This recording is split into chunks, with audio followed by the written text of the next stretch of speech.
Boa tarde a todos.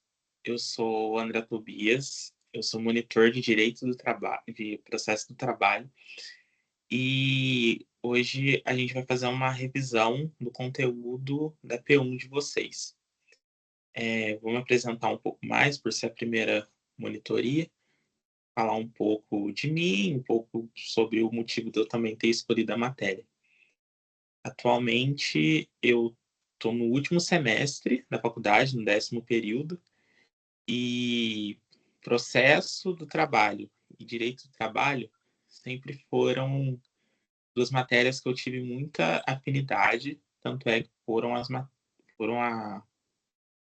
matérias que eu escolhi para prestar a segunda fase da OAB.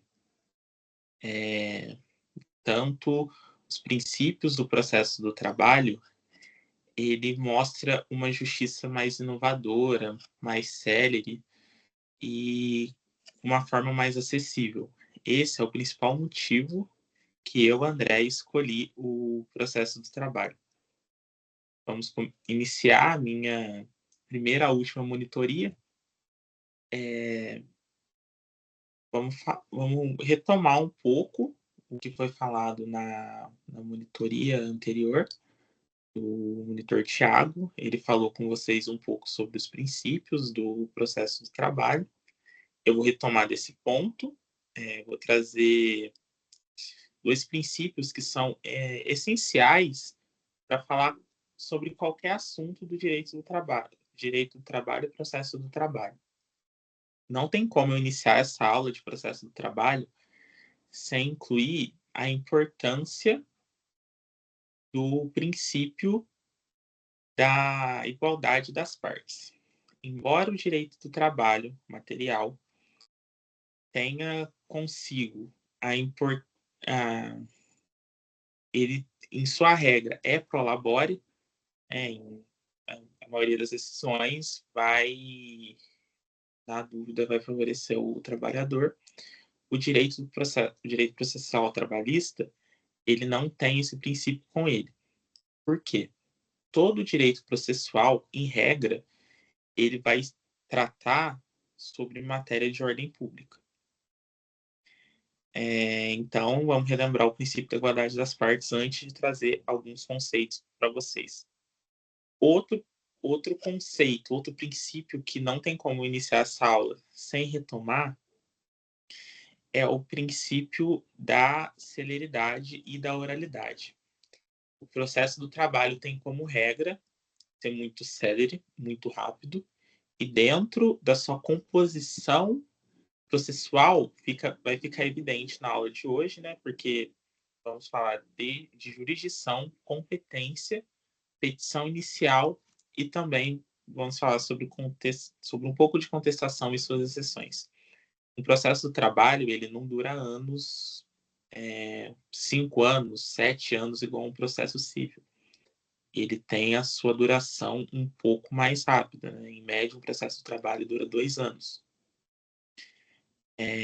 Com isso, falando desses 2 princípios, é importante salientar alguns pontos.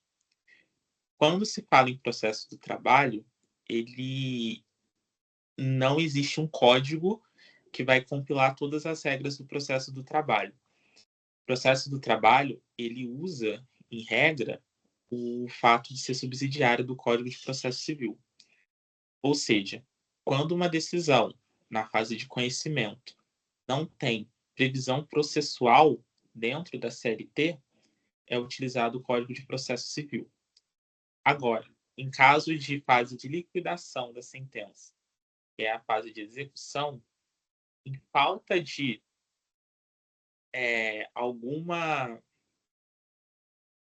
previsão na CLT e no CPC, é utilizada anteriormente a lei de execução fiscal.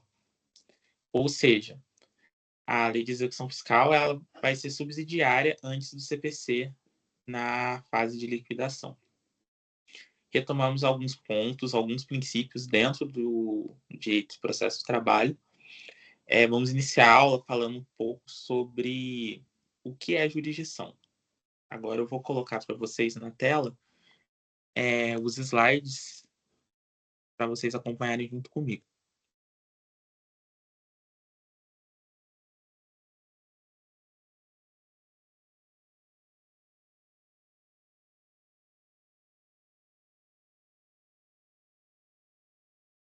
A jurisdição, ela tem como regra que ela trata, de forma bem simples, quais são os poderes que o Estado vai atribuir dentro do processo. A jurisdição, como eu coloquei no primeiro tópico, dentro do modo imperativo, ela vai tratar sobre aquilo que o juiz vai mandar. O juiz, ele usa da sua jurisdição para estabelecer ordem. O objetivo final da jurisdição é estabelecer segurança jurídica dentro do nosso ordenamento. A jurisdição, ela vai ter a sua aplicação dentro do caso concreto, e a jurisdição, ela vai ser frequentemente utilizada para proteções dos princípios processuais. Ou seja, o juiz investido da jurisdição, ele vai estabelecer as normas processuais, como o tempo de citação, ele na sentença, e no final, a jurisdição que vai estabelecer a segurança jurídica para haver a coisa julgada. A coisa julgada, ela vem desse lugar da jurisdição, aonde o Estado atribui para uma pessoa imparcial, que é o juiz, o poder de criar a coisa julgada. A coisa julgada estabelecida pelo juiz era conhecida como coisa julgada material. E ela se distingue muito da coisa julgada administrativa. Só em face de exemplo, para ficar mais claro o que eu disse. A coisa julgada administrativa, ela pode ser considerada uma decisão de um órgão administrativo, como o INSS, um processo administrativo disciplinar. Eles vão ter uma decisão, só que aquela decisão não é coisa julgada material. Por quê? Porque ela não tem a jurisdição estatal para fazer a coisa julgada material. Ou seja, quando um juiz investido da jurisdição decide algo, aquilo se torna coisa julgada e faz lei entre as partes, na maioria dos casos. Em regra, a jurisdição, ela vai ser feita de forma una, imparcial e e tudo isso vai estar dentro do juiz. Para fechar agora o tópico jurisdição, vamos falar um pouco sobre competência. Existem duas principais diferenças quando se fala sobre competência. A competência, ela pode ser estabelecida de forma relativa ou absoluta. A competência absoluta, ela vai tratar de assuntos de ordem pública. Ou seja, são matérias que vão falar sobre hierarquia e razão da pessoa, competência absoluta. Ou seja, agora, quem estiver anotando, pode criar duas colunas assim para ficar mais claro a diferença das competências. Do lado da competência absoluta, ela vai ser sobre matéria de ordem pública, sobre matéria que pode ser reconhecida de ofício pelo juiz e ela pode ser reconhecida a qualquer tempo dentro do processo. Já do outro lado, o que a gente vai tratar sobre competência relativa, ela não se trata de matéria de ordem pública, ela não pode ser reconhecida de ofício pelo juiz e ela tem que ser atribuída na primeira oportunidade do processo. Agora, só para ficar bem claro, o que é cada um dentro desses exemplos que eu estou trazendo. A competência absoluta, ela é, por exemplo, dentro da matéria, se um servidor público entrar com uma ação dentro da Justiça do Trabalho, o juiz pode reconhecer de pronto que ele não é competente para julgar essa ação. Ou seja, é atribuição da Justiça Estadual julgar dissídios trabalhistas de servidores públicos. Esse é um exemplo de competência absoluta. E, por exemplo, se a defesa descobriu, quase esperando a sentença sair, que tem uma matéria de ordem pública a ser atribuída no processo, a defesa pode alegar a qualquer momento, diferente da competência relativa. Para você declarar uma incompetência relativa, que na maioria dos casos da prática são casos aonde o foro que foi proposto à ação não condiz onde o trabalhador prestou o serviço, você precisa apresentar na primeira oportunidade que ocorre no processo. Qual que é a primeira oportunidade que tem no processo? Para atribuir isso dentro do processo do trabalho, após 5 dias da sua notificação, você tem o tempo para propor uma peça que se chama exceção de extraterritorialidade. E dentro dela você vai falar por que aquele foro não é competente. Mas é válido ressaltar que não é só matérias de matérias onde fala sobre localidade, tá? Tem outros exemplos. É só para ficar bem claro a diferença entre absoluta e relativa. Agora, vamos entrar um pouco sobre a diferença sobre as competências, né? Porque existe a matéria, competência de matéria, de hierarquia, em razão da pessoa. Na nossa Constituição, no artigo 114, parágrafo 1º, vai estabelecer alguns pontos. Peraí, trocando slide aqui.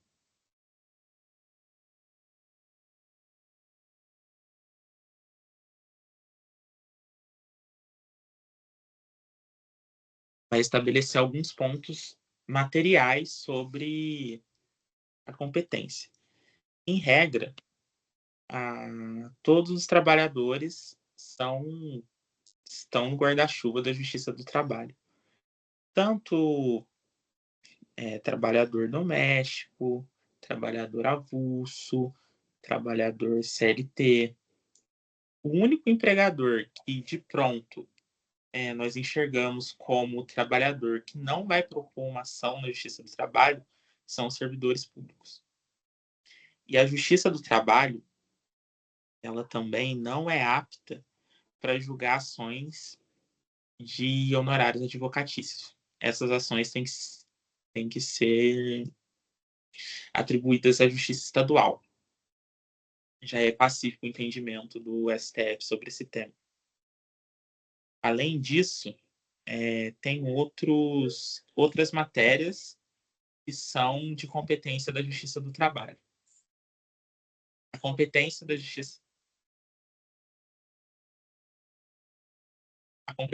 Justiça do Trabalho vai além de só pessoas. A Justiça do Trabalho, ela vai julgar também algumas matérias específicas. Greve, ações sindicais e remédios constitucionais em face da Justiça do Trabalho. Vamos de uma a uma. Quando existe uma greve, geralmente uma empresa ela vai propor uma ação possessória para reintegrar a empresa a seu comando, tirar as pessoas que estão lá, trabalhadores que estão lá, para continuar o fluxo normal da empresa. Para estabelecer essa ação é na Justiça do Trabalho. E qualquer dano recorrente à greve também é atribuição da Justiça do Trabalho. Então, é competência material dela. Além disso, qualquer dissídio que envolva sindicato também é Justiça do Trabalho. O sindicato, ele é uma pessoa jurídica bem importante dentro da justiça do trabalho. O sindicato, ele pode atuar não só somente na tutela do direito dos seus empregados, mas o sindicato também pode atuar como substituto processual. Ou seja, quando um empregado não consiga comparecer numa audiência, ele pode ser representado pelo sindicato. O sindicato, ele pode promover uma ação coletiva para estabelecer o direito daqueles funcionários, sem a anuência do funcionário, né? O funcionário só se beneficiaria do final daquele processo, se ele tivesse direito àquilo. Dissídios entre sindicatos, né? Um dissídio entre sindicatos que pode ocorrer é enquadramento sindical de uma determinada empresa. Uma empresa, ela pode estabelecer 2 ramos e ter uma discussão sindical sobre qual ramo ela pertence. Quem decide isso é a Justiça do Trabalho. Outro ponto aonde o sindicato é também a matéria da Justiça do Trabalho sindical.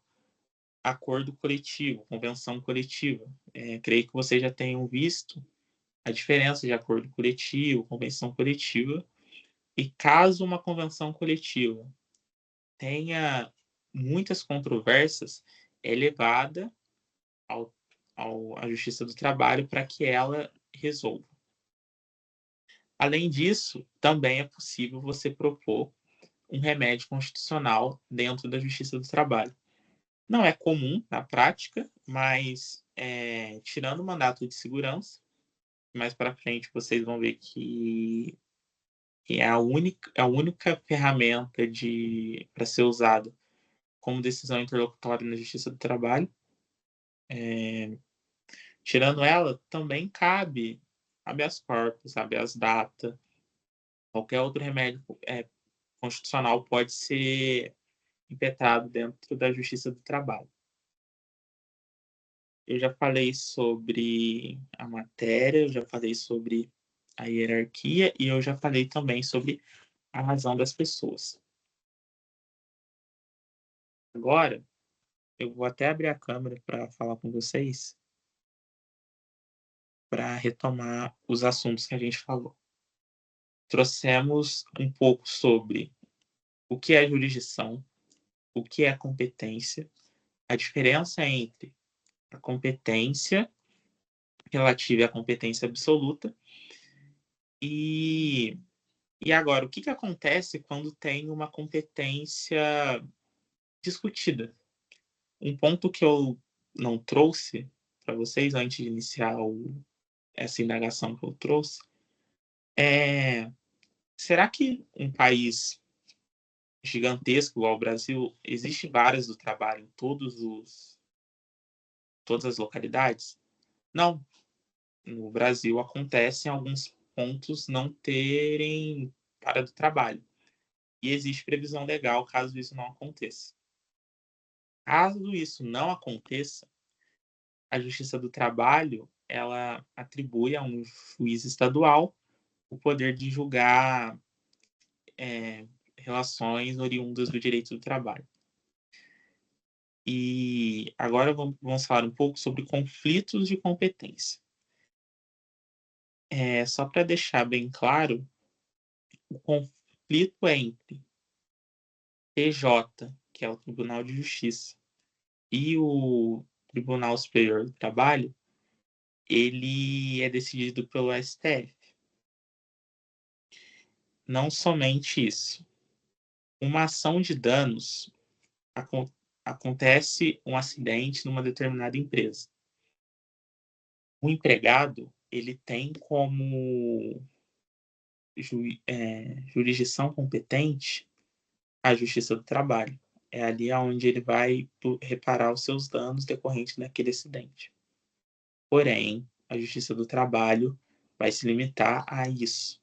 A Justiça do Trabalho ela não vai entrar em méritos de lides previdenciários. Aí já é outra coisa, é dentro do previdenciário. Então, tudo que for sobre danos morais de um acidente de trabalho ou até mesmo uma morte relacionada ao trabalho, você vai buscar dentro da Justiça do Trabalho. Falar um pouco sobre Ministério Público do Trabalho e contribuições sociais.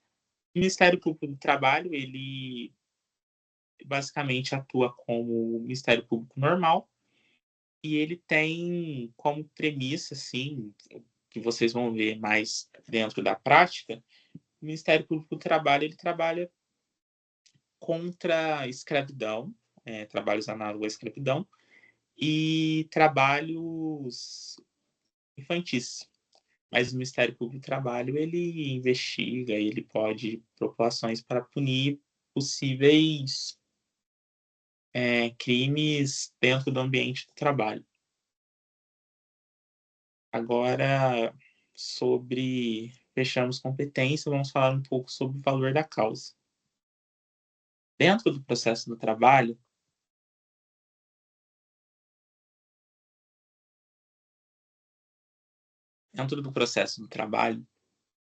é dividido em 3 passes os ritos trabalhistas. O rito mais rápido é o sumário, que ele vai se limitar a 2 salários mínimos. Então, se a sua ação que você propôs, você fez os cálculos e deu menos de 2 salários mínimos, ela vai ocorrer dentro do rito sumário. Agora, se você fez os cálculos dentro da sua ação e ela foi de 2 a 40 salários mínimos, ela vai ser pelo rito sumaríssimo. E acima de 40 salários mínimos é pelo rito comum. A Justiça do Trabalho, ela tem como principal objetivo acelerar a entrega do direito para a pessoa. Porque a verba trabalhista, ela em regra é uma verba de natureza alimentar. Então, esses institutos dentro do processo de trabalho visa acelerar. É muito fácil, muito claro entender por que é assim. Se a pessoa deve 2 salários mínimos, nossa, o processo não precisa ser tão complexo, não precisa ser tão rápido. Então, se diminui a audiência, se diminui o número de testemunhas, e assim decorrer do processo. E também, dentro do processo de trabalho, as ações comuns, aí às vezes tem até 2 audiências, quebra um pouco da audiência única. O outro ponto também que é para relembrar, né, eu estava abrindo para você, eu estava analisando um pouco os slides que vocês tiveram, né, sobre processo do trabalho, e eu notei aqui que tem algumas indagações que podem ser objeto de prova, né. A Justiça do Trabalho não pode ser julgada por relações de consumo. Relações de consumo, já a corrente maioritária fala que a Justiça do Trabalho não tem competência para isso. E também ações criminais, a Justiça do Trabalho também não tem competência. Vamos falar um pouco sobre competência territorial. A competência territorial, ela em regra, em um trabalhador que não é muito diferente, tem um serviço fora do comum, assim, né, que grande parcela da população, ela vai ser no foro aonde aconteceu a prestação de serviço. Ou seja, um exemplo comum, você de Lorena foi contratado para trabalhar na Unisal. Você, caso entre com uma ação trabalhista na Unisal, vai ser no foro de Lorena. Tem muito segredo. Porém, dentro da Justiça do Trabalho, existem alguns pontos que se diferem um pouco. E é importante prestar bem atenção que isso pode ser objeto de prova, porque são simples, né, o que eles são, e também são lógicos. O empregado viajante. O que é o empregado viajante? Ele é aquela pessoa que é subordinado a uma empresa e ele presta serviços em vários locais, assim, sabe? Ele não. Hoje ele está prestando serviço em Guará, amanhã ele está prestando serviço em Aparecida, depois ele está prestando serviço em Cruzeiro, depois ele está prestando serviço em Lorena. Só que esse trabalhador, ele, quando ele for propor uma ação, em regra, ele vai propor na agência ou filial a que ele está subordinado. E caso não exista agência e filial, aí ele vai poder propor ação no lugar que ele escolher. Ou seja, eu não posso escolher no caso do empregado viajante. Ele não pode fazer essa escolha, ele não pode optar por isso. Ele tem que, em caso de agência ou filial, ele vai escolher a que ele está subordinado. Agora, o trabalhador que trabalha fora do país, conhecido como trabalhador estrangeiro. A empresa, ela precisa ter sede ou filial no Brasil, isso é um entendimento majoritário da jurisprudência, e ele vai ter que propor em face do direito material do país onde ele residia. Então, aquele direito que ele está buscando tem que estar presente no código lá daquele país. E não ter convenção internacional sobre esse sentido. Eu vou trazer um exemplo aqui rápido de um caso que ele poderia e de um caso que ele não poderia. Você foi contratado por uma empresa que tem sede aqui no Brasil, por exemplo, a Samsung. Ela tem sede aqui no Brasil e você foi contratado pela filial lá da Inglaterra. Você foi lá, prestou seus serviços, tudo certo, e na Inglaterra tem uma disposição que você não pode trabalhar 10 horas seguidas, por exemplo, e você trabalhou. Aí não tem convenção sobre esse assunto, convenção internacional sobre esse assunto também. Você poderia propor essa ação. Agora, se você propor uma ação de uma empresa inglesa que não tem sede no Brasil sobre uma ação, sobre uma lei brasileira que queira que seja aplicada no Brasil, é impossível. Não tem como. É uma lei brasileira, direito do trabalho brasileiro ser aplicado fora do país, não tem como. Então, aquela disposição, aquela lei tem que existir naquele país onde você foi contratado. Agora, um caso mais assim, comum, né, na prática, mas existe pessoas que trabalham dessa forma, que são os empregados viajantes. Eles ficam realizando serviços em vários locais, que, por exemplo, é o circo. O principal exemplo de empregado viajante são os trabalhadores de circo. Esses trabalhadores, eles vão ter a escolha para propor a sua ação. Ele não fica preso a um foro. É interessante pensar assim, né? Ele pode escolher qualquer lugar para estabelecer, porque um circo não tem residência fixa. E essas pessoas também não costumam ter residência fixa. Aí ela pode estabelecer em qualquer lugar.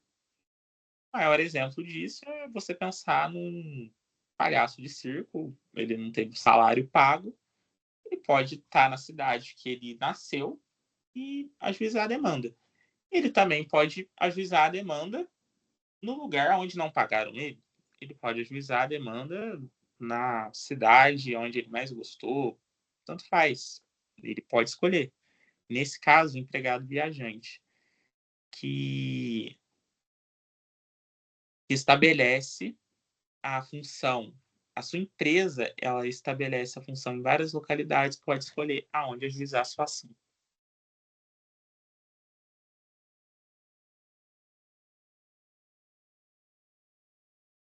Agora, para fechar sobre localidade, né, sobre competência territorial. No Código de Processo Civil, tem alguns artigos que falam sobre você poder pactuar o foro, né, que geralmente quando você pega um contrato de locação ou um contrato de prestação de serviço, tem ali geralmente nas últimas cláusulas do contrato o foro aonde vai ser estabelecido em caso de demanda. Mas isso cabe dentro da Justiça do Trabalho? Não, isso não cabe dentro da Justiça do Trabalho. Então você não pode pactuar foro de discussão trabalhista dentro do seu contrato da Justiça do Trabalho. Agora, eu falei lá atrás sobre esse tema, né? Conclusão entre a competência, e a gente vai trazer o quadro geral. Esse daqui é mais fácil, quem puder anotar para ficar mais claro. Conflito entre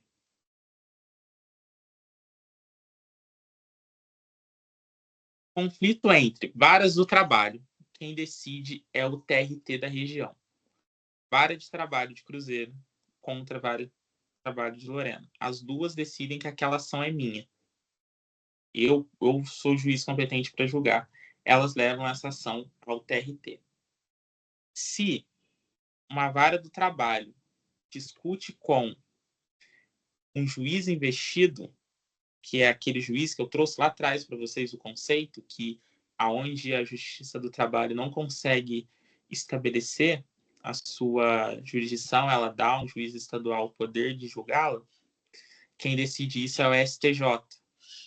Mais uma vez, discussão entre vara do trabalho e juiz investido, quem decide é o STJ.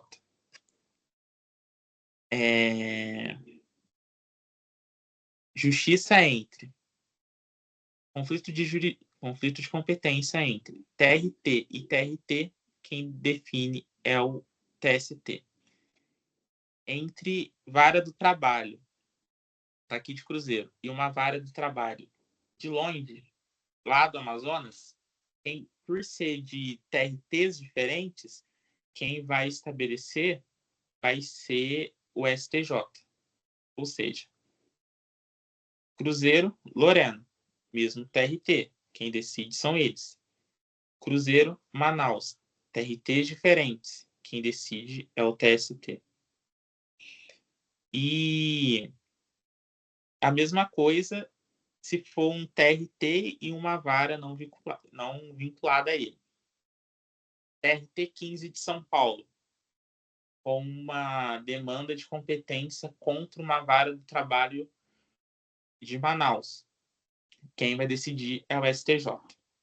E é claro que não existe conflito entre tribunais, que são subordinados.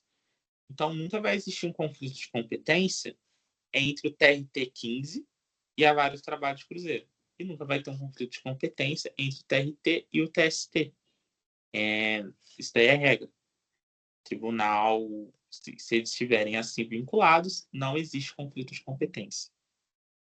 Só para relembrar, relembrar rápido para a gente fechar esse tópico.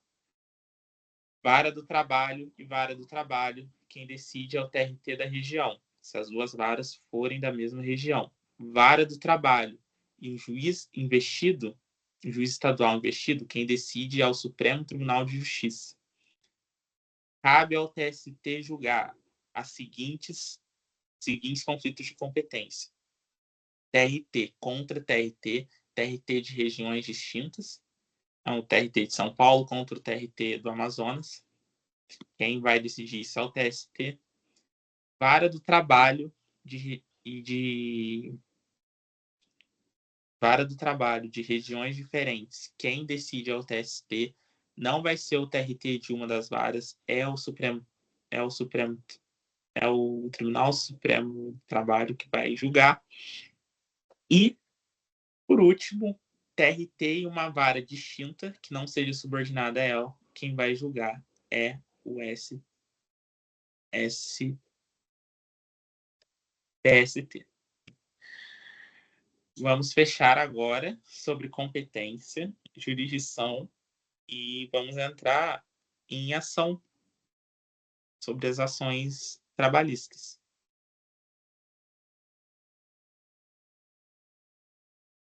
Vou colocar o slide para vocês.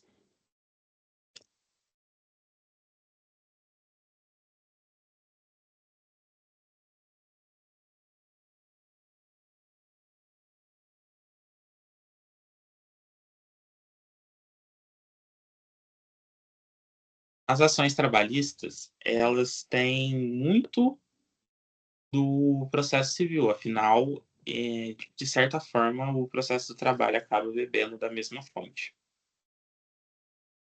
O processo do trabalho, ele também tem o princípio da publicidade.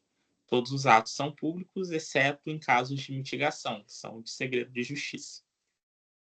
E dentro do segredo de justiça, casos que envolvam menores ou expor o processo não pode trazer constrangimento à pessoa.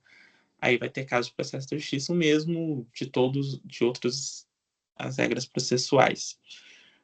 Uma ação trabalhista, ela pode ser definida como condenatória, constitutiva e declaratória.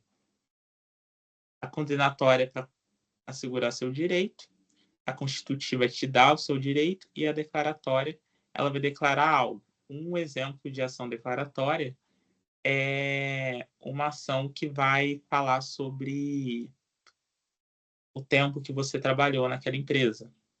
Ele vai declarar que você trabalhou naquela empresa e depois disso você pode buscar aquele tempo dentro da Previdência Social para se aposentar. Em regra, as ações trabalhistas elas podem ser tanto verbal e tanto escrita. Aqui vai entrar mais um princípio da Justiça do Trabalho, que é o princípio da oralidade. Na Justiça do Trabalho, até o 2º grau de jurisdição, você não precisa de advogado. Você pode ir na vara do trabalho, atrás de um serventuário, e expressar sua vontade de entrar com uma ação trabalhista. Você vai relatar o que aconteceu ao serventuário e ele vai estabelecer a sua reclamação trabalhista. E ali se inicia o processo. Esse princípio é conhecido como princípio da oralidade dentro do processo de trabalho. Esse princípio é muito interessante porque, por mais difícil que seja, né, o trabalhador entrar com uma ação contra a empresa, contra uma empresa, né, empresas gigantescas, empresas que são verdadeiras cidades, mas ele pode entrar sem o advogado. E uma das coisas que é muito interessante dentro da Justiça do Trabalho, você poder estabelecer para o trabalhador essa possibilidade. Então, a postulação dela pode ser verbal ou escrita, em regra, né? Mas se você falar para o juiz, vira termo e ele tem que passar, assim. Vira um documento, ele lavra seu termo e escreve o que você falou dentro do processo. Vamos relembrar um pouco sobre tramitação também, né? A tramitação dentro da Justiça do Trabalho, ela pode ser definida em quatro partes. Você pode ter direito a uma tramitação preferencial na Justiça do Trabalho por ser uma pessoa idosa, por ser uma pessoa acometida por doença grave, por ser uma pessoa que ocorreu falência dentro da sua empresa, dentro da empresa. Uma pessoa deficiente também pode ser estabelecida como tramitação prioritária. Não tem muito que eu me alongar nesse tema, né? São pessoas que qualquer prejuízo assim pode ser piores para esse grupo, né? Eles são de certa forma os mais vulneráveis e protegidas pela lei. Essa é um exemplo de subsidiariedade dentro do Código de Processo Civil. O Código de Processo Civil, ele que traz essas previsões e a Justiça do Trabalho também bebe dessa fonte. Em regra, essa ser escrito o processo, né, depois ele traz segurança jurídica, né, que é importante. Quando se fala de segurança jurídica, é para trazer estabilidade social, né? Essa que é a importância da coisa julgada. Às vezes, dentro da graduação, a gente escuta tantos termos assim que às vezes a gente não pensa muito sobre, né? A coisa julgada, ela é indispensável para o nosso dia a dia. É a certeza que a jurisdição do Estado vai manter aquilo que foi decidido em juízo. Além disso,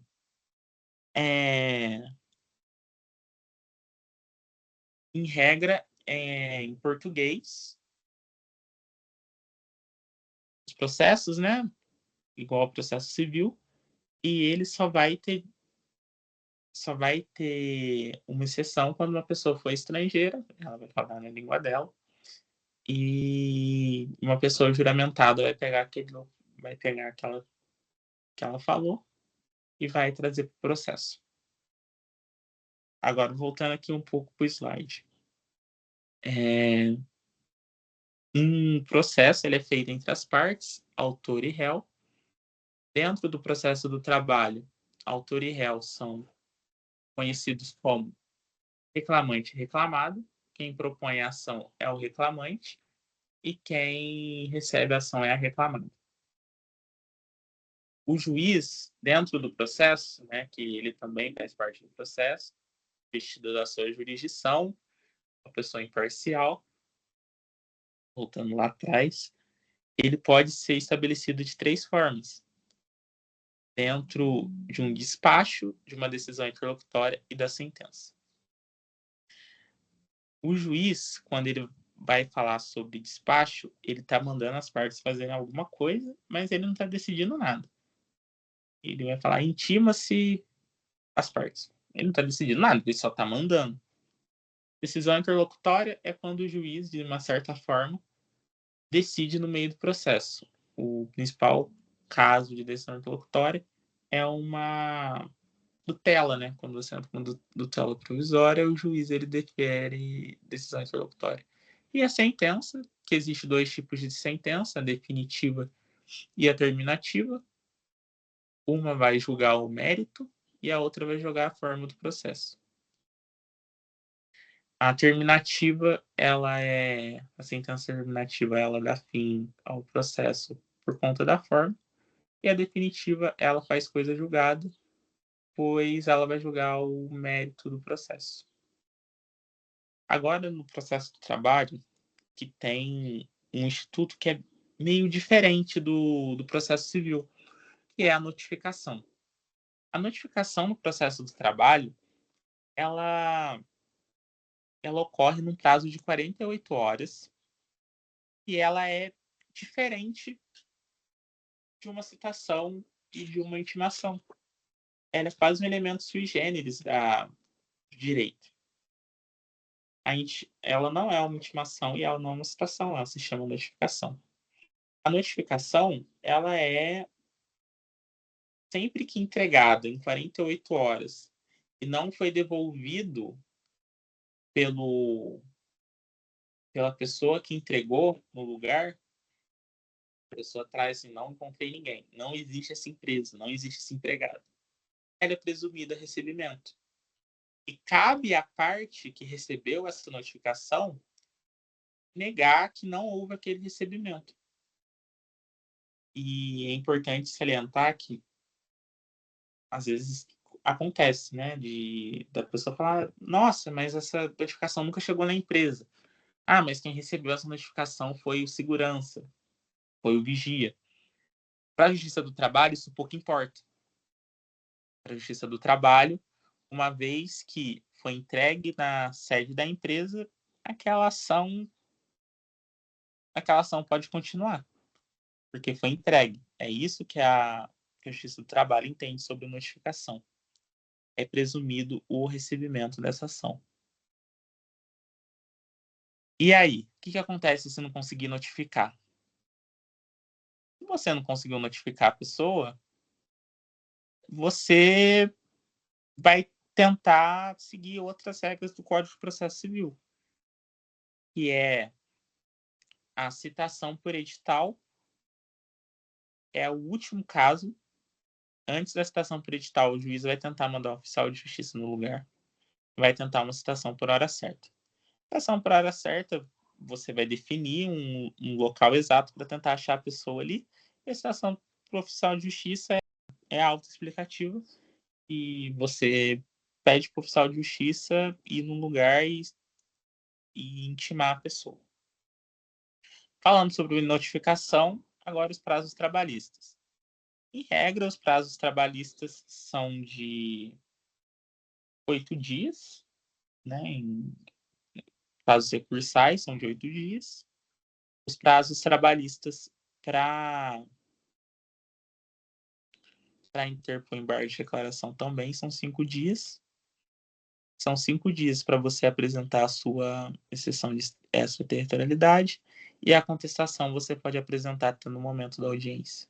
A contestação ela pode ser apresentada tanto oral, utilizando o princípio da oralidade dentro da audiência, e também ela pode ser utilizada de forma escrita. Você pode apresentar de forma escrita a sua contestação. Um princípio também do direito do trabalho e do processo de trabalho é a autocomposição. Então, dentro de uma audiência trabalhista, o juiz sempre vai perguntar se existe acordo entre as partes. E aí, na audiência, se não houver acordo entre as partes, aí que vai ser estabelecida a defesa. Fechamos os prazos, partes e procuradores, né, o advogado e o réu, e o sindicato pode ser substituto processual também. Eu já trouxe para vocês lá atrás sobre qual que é a hipótese do sindicato ser substituto dentro do processo. Vou trocar o slide aqui. A gente falar um pouco sobre petição inicial / reclamação trabalhista. Por que usar só o termo, eu usei o termo petição inicial dentro do processo do trabalho? Porque dentro do processo do trabalho, a reclamação trabalhista não é a única forma de buscar o seu direito. Dentro do processo do trabalho, existem outras peças iniciais, como a peça de consignação em pagamento, uma peça até mesmo de habeas data. Existem outras espécies, mas a mais comum é a reclamação trabalhista e que vai ser objeto de prova. A reclamação trabalhista, ela pode ser tanto verbal ou escrita, e a estrutura dela é idêntica à de uma petição inicial. Ela precisa ter tudo que está pactuado no artigo 840 da CLT.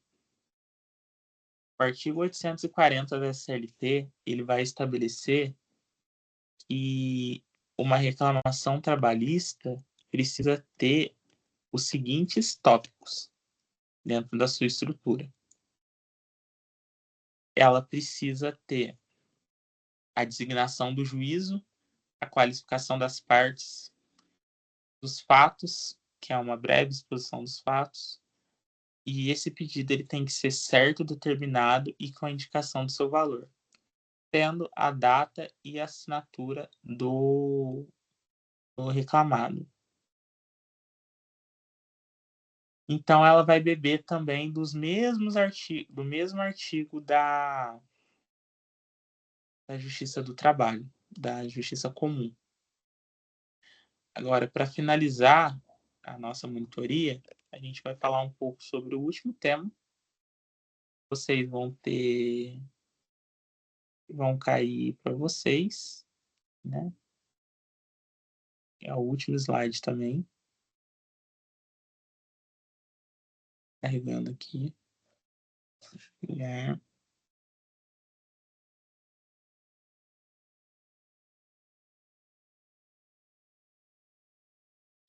contestação. A contestação ela vai até a parte de exceção na prova de vocês, né? É o momento da apresentação da defesa, como eu falei para vocês, são 20, são, é dentro da audiência, e ela precisa ter impugnação específica igual do Código de Processo Civil. Então, tudo aquilo que você não concorda, você tem que apontar dentro da contestação. Caso isso não aconteça, aqueles fatos são presumidamente verdadeiros, a parte autora. E dentro da contestação que você vai apresentar as suas exceções. A exceção de competência, uma exceção de suspeição e a sua exceção de impedimento. Qual que é a diferença?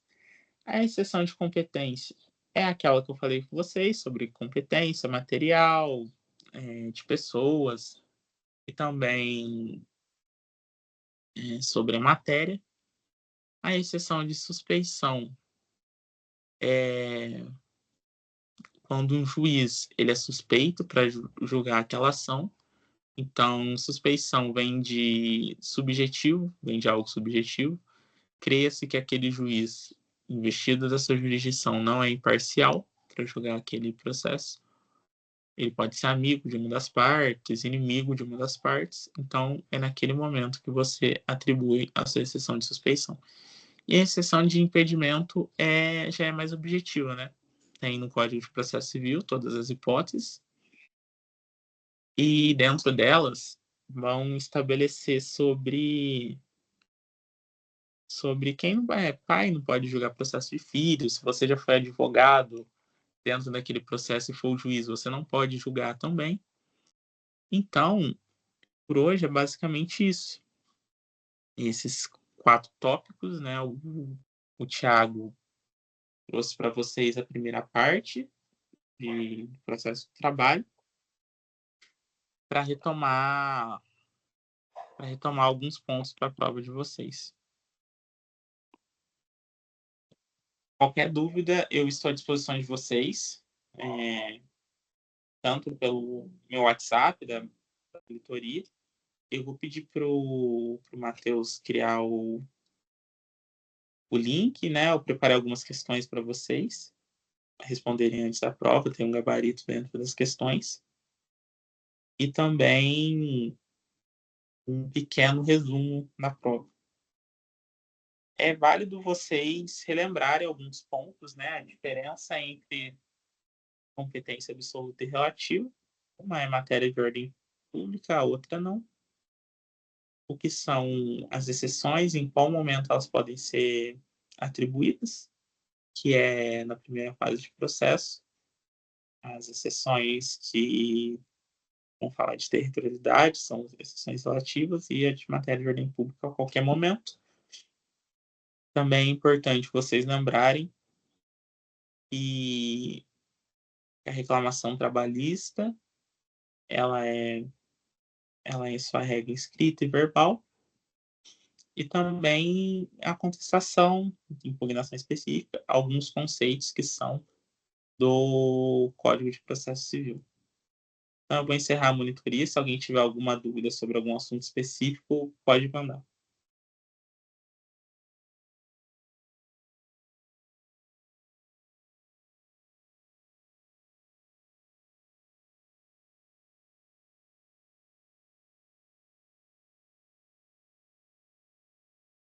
Então, gente, muito obrigado pela monitoria de hoje. Espero mais encontro com vocês. E para quem está assistindo online também, boa sorte na prova. Vai dar tudo certo. Obrigado.